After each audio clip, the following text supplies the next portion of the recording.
میرے گھر ایک لڑکا آیا, مسجد میں ملا, شہید بھائی آج کل چور ڈاکو بہت آ رہے ہیں ڈیفینس میں, کوئی تعویذ دیں میں لٹکا لوں تاکہ چور نہ آئے, گھر میں لٹکا لوں.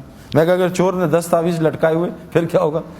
تو کہتا کیا کروں؟ میں کہا 3 دفعہ آیت الکرسی پڑھ کے گھر میں دم کرنا, انشاءاللہ چور نہیں آئے گا. اس نے آیت الکرسی پڑھی, صبح آیا سر پھٹا ہوا, ہاتھ ٹیڑھا ہوا, کہا سید میں مروا دیا آپ نے. اور میں نے کہا کیا کہا اتنا مارا ہے زندگی میں نہیں کسی نے مارا, ماں گھوسے مکے ٹڈے ڈنڈے داڑ دوڑ, اتنی گالیاں, اتنا ذلیل کیا. میں کہا کیا؟ کہتا آپ نے مروا دیا نا. اب مجھ سے غلطی ہوئی کہ میں نے اسے آپریشن سے, بے ہوشی سے پہلے آپریشن کر دیا نا. میں اس کو سمجھاتا, کوئی اس کو پرہیز بتاتا, تو میں بھی گھبرا. پھر ایک دم اللہ نے دل میں کہا بھائی بتاؤ کیا ہوا تھا؟ کہتا ہم گھر گئے سب رات کو, میں نے سب کو کہا بھائی کل بھی ادھر چوری ادھر چوری. تو شہید بھائی نے بڑا اچھا دوائی دی ہے, انشاءاللہ سیٹ ہو جائیں گے. تو لیکن ڈاکٹر پرہیز بھی تو بتاتا ہے نا. اب اس نے دوائی کھا لی 3 دفعہ آیت الکرسی. میں کہا پھر کیا ہوا؟